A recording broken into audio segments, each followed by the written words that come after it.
Hello guys, कैसे हैं आप। Good morning to all of you. आज हम एक और नया विषय चर्चा करेंगे।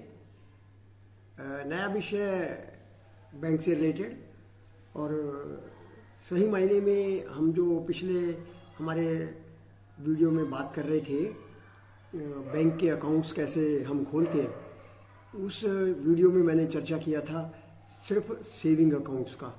बैंक में सेविंग अकाउंट क्या कैसे खोलते हैं, किस तरीके से उसके डॉक्यूमेंट्स की ज़रूरत पड़ती है, वो हम बात कर रहे थे related with only the saving account.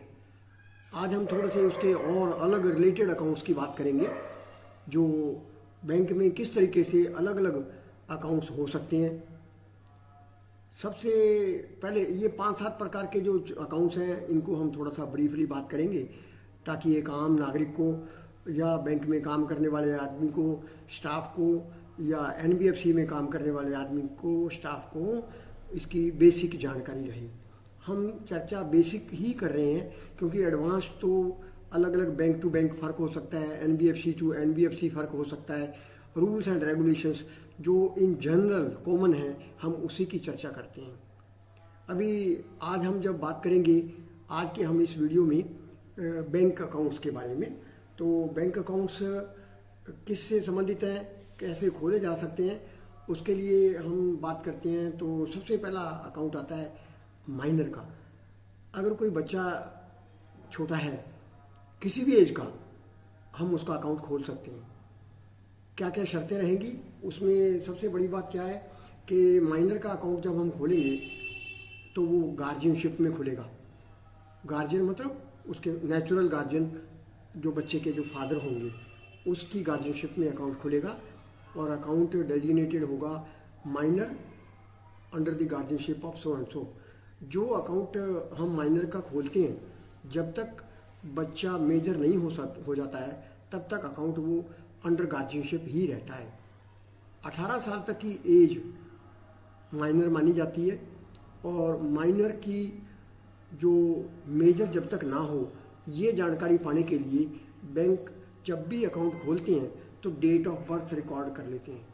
बच्चे का डेट ऑफ बर्थ ले लेते हैं, तो उससे पता लग जाता है कि जब भी माइनर जो है मेजर होगा, तो अकाउंट को कन्वर्ट करके इंडिपेंडेंट अकाउंट में कन्वर्ट कर दिया जाएगा। वो 18 साल की एज पर होता है। जब माइनर मेजर हो जाता है तो उसके इंडिपेंडेंट सिग्नेचर ले लिए जाते हैं, ताकि वो इंडिपेंडेंटली अकाउंट को ऑपरेट कर सके। लेकिन 18 साल तक की उम्र का अकाउंट जो है वो गार्जियन ही ऑपरेट करता है। इसके अलावा 10 साल से बड़े बच्चों के अकाउंट्स खोलने के लिए भी अलाउ किया जाता है इंडिपेंडेंटली, लेकिन उसकी लिमिटेशंस रहती हैं। उसमें अमाउंट की लिमिटेशंस हो सकती है, लेन देन की लिमिटेशंस हो सकती है, टोटल ट्रांजैक्शंस की लिमिटेशन हो सकती है। वो लिमिटेड पर्पज़ के लिए इंडिपेंडेंटली ऑपरेट करने के लिए भी माइनर का अकाउंट खोला जा सकता है। वो अकाउंट खोलता है माइनर का अकाउंट होता है, और वो इंडिविजुअल माइनर के नाम पर ही खुल सकता है। तो ये थोड़ा सा जानकारी थी कि माइनर 18 साल तक की एज तक, 10 साल से बड़े भी खोल सकते हैं बच्चे, लेकिन वो इंडिपेंडेंटली ऑपरेट करेंगे, उसकी लिमिटेशंस रहेंगी। और अगर कोर्ट ने किसी भी प्रॉपर्टी के लिए या किसी और जायदाद के लिए अगर गार्जियन अपॉइंट किया है, मतलब वो किसी प्रॉपर्टी का ओनर अपॉइंट किया है, तो उस हिसाब से वो कोर्ट की परिभाषा के लिए जो माइनर है वो 21 साल तक रहता है, up to the age of 21। Court के ऑर्डर्स के पालना के लिए वो ऑनरशिप जो है वो 21 पर आएगी, तब तक वो माइनर माना जाएगा। तो ये माइनर्स के थे थोड़ा सा कंडीशंस। और माइनर, एक और बात है, माइनर का किया हुआ कोई भी कॉन्ट्रैक्ट साइन वैलिड नहीं है, लीगली उसकी वैलिडिटी नहीं है। अगर हमने मान लो माइनर के अकाउंट में कोई लोन दे दिया या उधार दे दिया या ओवरड्राफ्ट दे दिया, तो वो रिकवर करना मुश्किल है। इसलिए माइनर के अकाउंट में लिमिटेड ऑपरेशंस ही होते हैं। आगे चल करके मैं अभी और नेक्स्ट अकाउंट में बताऊंगा किस तरीके से माइनर सिर्फ फ़ायदे के लिए ही एंटर करता है, किसी लाइबिलिटी के लिए जिम्मेवार वो नहीं है। ये था माइनस के अकाउंट के बारे में। और इसी तरीके से हम अगर एक और टाइप की बात करें तो जैसे हम बात कर रहे थे कि सेविंग के अकाउंट खुल सकते हैं। सेविंग का अकाउंट इंडिपेंडेंट की बात कर रहे थे हम, इंडिविजुअल की जॉइंट अकाउंट भी हो सकता है। ए और बी मिलकर अकाउंट खोल सकते हैं, ए बी सी 3 भी खोल सकते हैं। अकाउंट जॉइंट एंड नाम पर हो सकता है। उसके ऑपरेशंस की बात आएगी कि वो ऑपरेशंस कैसे होंगे। जैसे अकाउंट ऑपरेट हो सकता है जॉइंटली, तीनों मिलकर के करेंगे, मान लो 3 आदमियों का अकाउंट है, या फिर जॉइंटली अगर नहीं है तो आइदर और सर्वाइवर हो सकता है, उनमें से कोई एक ऑपरेट करने के लिए ऑथराइज हो सकता है। और या फिर फार्मर और सर्वाइवर के, ये जो फार्मर और सर्वाइवर है या आइदर और सर्वाइवर है, ये कंडीशन किसी भी अकाउंट की मिस हैपनिंग में बैंकर के लिए बड़ा फ़ायदेमंद आती है कि बैंक जो रिमेनिंग जो डिपॉजिटर है उसको पेमेंट करके अकाउंट को बंद कर सकते हैं। सपोज करो कि ए और बी का अकाउंट खोला और आइदर और सर्वाइवर है, किसी एक की डेथ हो जाती है, तो जो दोनों में से किसी एक के किए हुए पेमेंट को लीगली वैलिड माना जाएगा। आइदर और सर्वाइवर मतलब दोनों में से किसी एक को पेमेंट करके अकाउंट को बंद करना संभव होगा। बैंक उसके जो जिसकी डेथ हुई है अकाउंट होल्डर की, उसके लीगल रिप्रेजेंटेटिव्स को बीच में इन्वॉल्व करने के लिए बाउंड नहीं होगा। तो ये आइदर और सर्वाइवर का बहुत फ़ायदा है। इससे अकाउंट ऑपरेट करने में भी आसानी है और इसका फाइनल पेमेंट करने में भी आसानी है। मेनली आइदर और सर्वाइवर की जो यूज़फुलनेस है वो किसी मिस हैपनिंग के बाद में है। आइदर और सर्वाइवर बड़ा काम का है। ये था जॉइंट अकाउंट्स के बारे में। और इसी तरीके से पावर ऑफ अटॉर्नी है, किसी को पावर ऑफ अटॉर्नी हम दे सकते हैं। जो किसी को पावर ऑफ अटॉर्नी दी है तो power of account holder power of attorney जो है अकाउंट ऑपरेट कर सकता है, अकाउंट ओपन कर सकता है। वो पावर ऑफ अटॉर्नी जो है वो रजिस्टर्ड होना ज़रूरी है, क्योंकि अगर पावर ऑफ अटॉर्नी रजिस्टर्ड नहीं है तो फिर वो कभी भी कैंसिल की जा सकती है, रिवोक की जा सकती है। और पावर ऑफ अटॉर्नी जो है रिवोक करने के लिए पावर मेन अकाउंट के जो डिपॉजिटर जिसका पैसा है उसी के पास में रहती है, तो वो कभी भी इस पावर ऑफ अटॉर्नी को कैंसिल कर सकता है। बैंक को पता नहीं लगेगा। तो रजिस्टर्ड पावर ऑफ अटॉर्नी का ही फ़ायदा है। बैंक अगर पावर ऑफ अटॉर्नी लेते हैं तो वो रजिस्टर्ड होना ज़रूरी है और इसको रिवोक कर सकते हैं। अगर प्रिंसिपल जो जिसने पावर ऑफ अटॉर्नी दिया है उसको प्रिंसिपल कहते हैं, अगर उसकी डेथ हो जाती है तो automatically power of attorney cancel हो जाती है। ये बहुत बड़ी बात है, ये जानकारी होना बहुत ज़रूरी है। पावर ऑफ अटॉर्नी देने वाला जो प्रिंसिपल है, एक तो हो गया प्रिंसिपल जिसने पावर ऑफ अटॉर्नी दिया है और एक हो गया PA holder, power of attorney holder. जो प्रिंसिपल है उसकी डेथ होने पर पावर ऑफ अटॉर्नी ऑटोमेटिकली ख़त्म हो जाती है। उस केस में उस अकाउंट को बंद करना ही होगा। तो ये पावर ऑफ अटॉर्नी अकाउंट का थोड़ा सा ऑपरेशंस के बारे में है। और इसी तरीके से एक और टाइप ऑफ द अकाउंट है HUF, Hindu undivided family. HUF account खोल सकते हैं जिस पर्पज़ के लिए अकाउंट खोल रहे हैं, जैसे उसका जो बिजनेस फैमिली का जो ट्रेडिशनल बिजनेस है उस पर्पज़ के लिए खोलेंगे। और जो एल्डेस्ट मेल मेंबर है वो उस अकाउंट को ऑपरेट करने के लिए ऑथराइज होगा। HUF डिक्लेरेशन लेंगे। बैंक जब अकाउंट खोलता है तो HUF डिक्लेरेशन लेते हैं कि इसमें कौन कौन मेंबर हैं, कौन कौन इसके मेंबर हैं। मेल और फीमेल सभी का डिटेल लिया जाता है और ज़रूरत पड़ने पर जैसे कि कर्ता है, कर्ता के डेथ होने के बाद नेक्स्ट एल्डेस्ट मेंबर जो होगा मेल, वो उस अकाउंट को ऑपरेट करने के लिए ऑथराइज्ड होगा। जो अकाउंट HUF का अकाउंट है उसमें बोरोइंग जैसी कोई विशेष बात नहीं है।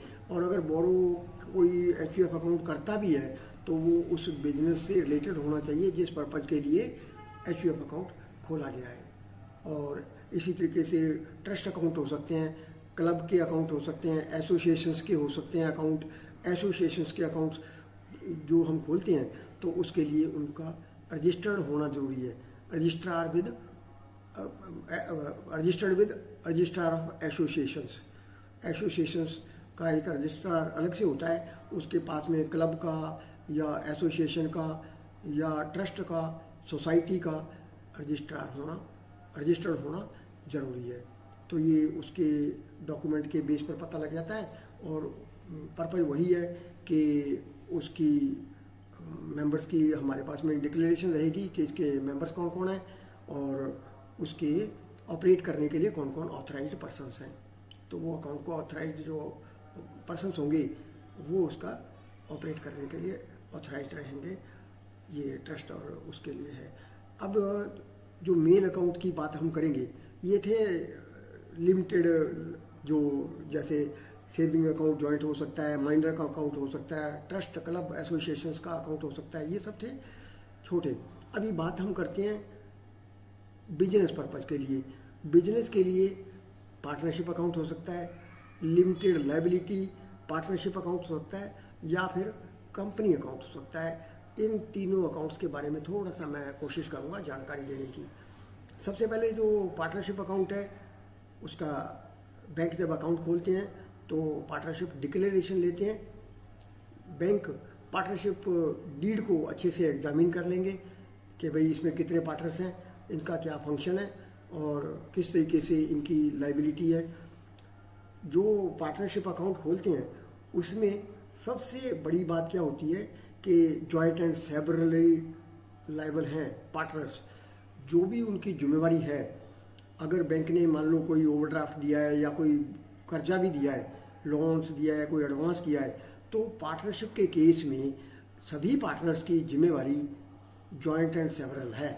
मतलब वो उसके लिए जिम्मेवार हैं जब तक उसकी लायबिलिटी ख़त्म ना हो जाए, इंडिविजुअली भी और फर्म के बिहाफ पर भी। फर्म की लायबिलिटीज़ तो ख़त्म होने तक पार्टनरशिप फर्म की जो भी लायबिलिटीज़ हैं वो फर्म के असेट्स में से ख़त्म होंगी। उसके बाद में भी अगर कोई लायबिलिटी रह जाएगी तो वो उसके पार्टनर्स जो हैं वो इंडिविजुअली उसके लिए जिम्मेवार हैं। ये उनकी लायबिलिटी के बारे में है। और अगर किसी पार्टनर की डेथ हो जाती है या कोई पार्टनर इंसॉल्वेंट हो जाता है, उसका दिवालिया हो जाता है, या कोई रिटायर हो जाता है, तो पार्टनरशिप अपने आप भंग हो जाती है, पार्टनरशिप ख़त्म हो जाती है। और ख़ास करके किसी भी पार्टनर के रिटायर होने के बाद बैंकर को सूचना देना बड़ा ज़रूरी है। नहीं तो क्या होगा कि उस जो पार्टनर जो रिटायर हुआ है उसकी लायबिलिटी जारी रहेगी, वो लायबिलिटी कंटिन्यू रहेगी। इसलिए रिटायरिंग पार्टनर के फ़ायदे में है कि वो उसको डिक्लेयर करे बैंकर को जहाँ पर भी वो अकाउंट खुला हुआ है। पार्टनरशिप के अकाउंट में डिसोल्यूशन संभव है, तो या तो इंडिविजुअली ऑल पार्टनर्स मिलकर के इसको डिसॉल्व कर दें, या फिर कोई हैपनिंग होने पर, जैसे डेथ का है या इंसॉल्वेंसी का है या रिटायरमेंट का है, ऐसे केस में अभी वो अकाउंट अपने आप बंद करना पड़ता है। और इसमें जो पार्टनर्स कितने होंगे अकाउंट्स खोलने के टाइम पर, बैंकिंग बिजनेस से अगर रिलेटेड है तो 10, और अगर कोई और टाइप का बिजनेस है तो 20 से ज़्यादा पार्टनर्स नहीं होंगे। बैंकिंग से रिलेटेड 10 या फिर 20 अगर कोई और टाइप का बिजनेस है, तो ये उसके पार्टनर्स के संख्या पर निर्भर करता है कि कितने हैं। और अगर इससे ज़्यादा है तो फिर वो स्टॉक कंपनी में, जो अभी अपन चर्चा करेंगे, उसके फॉर्मेशन में जाना पड़ता है। लेकिन ये इसके मैक्सिमम नंबर्स की बात है। Maximum 10 in case of banking, और अदर बिजनेस के लिए मैक्सिमम 20 मेंबर्स हो सकते हैं। ये पार्टनरशिप का अकाउंट है। कोई भी पार्टनर किसी भी अकाउंट को किसी भी टाइम पर ऑपरेट करने के लिए इंस्ट्रक्शंस दे सकता है। पार्टनर्स इंडिपेंडेंटली जिम्मेवार भी हैं और फ्री भी हैं ऑपरेशंस के चालू रखने के लिए या बंद कर देने के लिए बैंकर को इंस्ट्रक्शंस दे सकती हैं। ये थोड़ा आइडिया था पार्टनरशिप अकाउंट्स का। और इसके बराबर में एक और कंसेप्ट आई थी अभी, limited liability partnership. Limited liability partnership के केस में जो पार्टनर्स की जो लायबिलिटी है वो जॉइंटली एंड सेवरल नहीं है। उसमें क्या है कि बेसिकली जो फर्म की लायबिलिटी होगी पार्टनरशिप फर्म की, जो लाइबिलिटी होगी वो फर्म के असेट से ही पूरा होगी। उसकी ये खासियत है कि फर्म की जो लाइबिलिटी है वो फर्म के असेट से ही पूरा होना है। उसका मतलब उसकी जो पार्टनर्स हैं उनकी लाइबिलिटी लिमिटेड है। वो कहाँ तक लिमिटेड है? सिर्फ फर्म के असेट्स तक। पर्सनल असेट्स उसमें अटैच नहीं हो सकते हैं, ये उसकी खूबी है। तो लिमिटेड लाइबिलिटी पार्टनरशिप प्रेफरेबल है ताकि उनकी पर्सनल लाइबिलिटी ना आए। और इसके बाद में एक अकाउंट हम और डिस्कस करेंगे, that is company account. Company accounts में पब्लिक लिमिटेड कंपनी हो सकती है, प्राइवेट लिमिटेड अकाउंट हो सकता है, और इस कंपनी का रजिस्ट्रार ऑफ कंपनीज के पास में रजिस्टर्ड होना जरूरी है। इसके जो मेन डॉक्यूमेंट्स होंगे आर्टिकल्स ऑफ एसोसिएशन और memorandum of association. Memorandum of association जो है वो चार्टर ऑफ दी कंपनी है, मतलब कंपनी का पूरा लेखा जोखा है कि उनका क्या फंक्शन है। और आर्टिकल्स ऑफ एसोसिएशन जो है वो उसके इंटरनल मैनेजमेंट के बारे में है कि डायरेक्टर्स की पावर्स क्या रहेंगी, उनके business day to day operations कैसे ऑपरेट होंगे, that is the articles of association. Memorandum of association है वो आउटसाइडर्स के लिए। आउटसाइडर्स मतलब जैसे उसके ऑब्जेक्ट्स क्या हैं, ऑथराइज्ड कैपिटल कितना है, रजिस्टर्ड ऑफिस कहाँ पर है, ये सब बातें जो हैं वो मेमोरेंडम ऑफ एसोसिएशन में रहती हैं। Articles of association internal management का जानकारी के लिए है। ये दो डॉक्यूमेंट हैं जो हम चेक करते हैं जब बैंक में अकाउंट कोई भी बैंकर खोलता है। इसके अलावा दो डॉक्यूमेंट और होते हैं, certificate of commencement of business और certificate of commencement of business and certificate of incorporation. जो ये दोनों डॉक्यूमेंट जो हैं वो रजिस्ट्रार ऑफ कंपनी से जारी होते हैं, और प्राइवेट कंपनियों के केस में certificate of commencement of business की ज़रूरत नहीं है जब अकाउंट खोलते हैं। अकाउंट जब खोलेंगे तो certificate of commencement of business banker insist नहीं करते हैं। तो ये कंपनी के केस में 4 डॉक्यूमेंट हैं mainly, certificate of commencement of business and certificate of that incorporation. इसके अलावा आर्टिकल्स ऑफ एसोसिएशन और मेमोरेंडम ऑफ एसोसिएशन। ये 4 डॉक्यूमेंट हैं कंपनी से रिलेटेड। कंपनी प्राइवेट लिमिटेड हो सकती है या पब्लिक लिमिटेड कंपनी हो सकती है, और जो उसके ऑथराइज्ड ऑपरेशंस होंगे उसके लिए वो पहले से डिक्लेरेशन दिया जाएगा, और उनका वही प्रोसेस वही है कि उनके पैन कार्ड हैं, फ़ोटोज़ हैं, आई कार्ड्स हैं, वो सब लगने हैं जो उसके अकाउंट को ऑपरेट करने के लिए ऑथराइज्ड रहेंगे।